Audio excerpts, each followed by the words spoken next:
I started off as an American record holder, so I was on top of the world. Then I felt like somebody took that world away. By the time I got to Seoul, Korea, I ran slower than I'd ever run in my life, and I didn't make the finals. Then my weight started to drop. I went from 120 to 80 pounds. There's a problem. Yeah. There truly is a problem. I was tired all the time, and yet I couldn't sleep. My hair was falling out. Now this I cut, but my hair was falling out at that time, and nobody could tell me what was wrong. When I did sleep, my eyes didn't close all the time. I had problems with my eyes. They were bulging, they were red, they were irritated, they were dry, they were painful.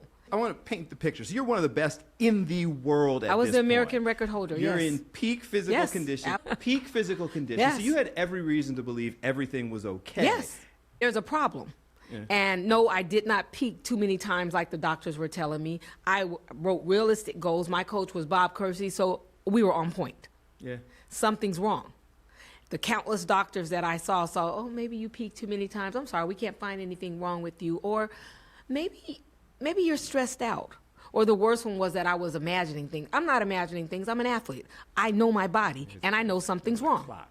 I'm not imagining I ran slower. No, exactly. Right. And this went on for 2.5 years. So it was Graves' disease. Yes. Lost 40 pounds, and you're a little person anyway. I went from 120 pounds down to 80 pounds. I couldn't train anymore. I mean, my body was atrophied. I mean, there was a skeletal of me.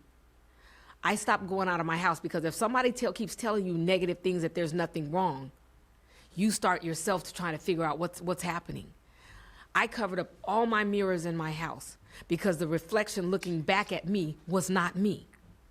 Did it ever just become too much? I stopped going out of my house. Yeah. Because I'm like, this is not me. And every time I go out of my house, people are asking me, what's wrong? Why do you look like that? Why did you lose weight? Are you anorexic? Are you on drugs? And I'm like, the answer is no. Did you go to the doctor? Yes. Well, what did the doctor say? They said there's nothing wrong. Oh, really? Oh, I'm so sorry. And you get tired of having to answer those questions. And it makes you start to believe, okay, well, is there nothing wrong? And am I making this up? I remember taking down a portion of the mirror that I had covered.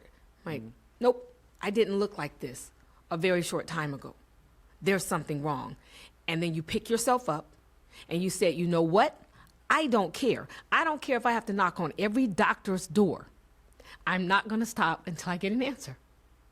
I was built for something more than this. It's still obviously hard for you to talk about, but look at where you are, after dealing with all that. And people didn't know it. No. So now you're sharing that story.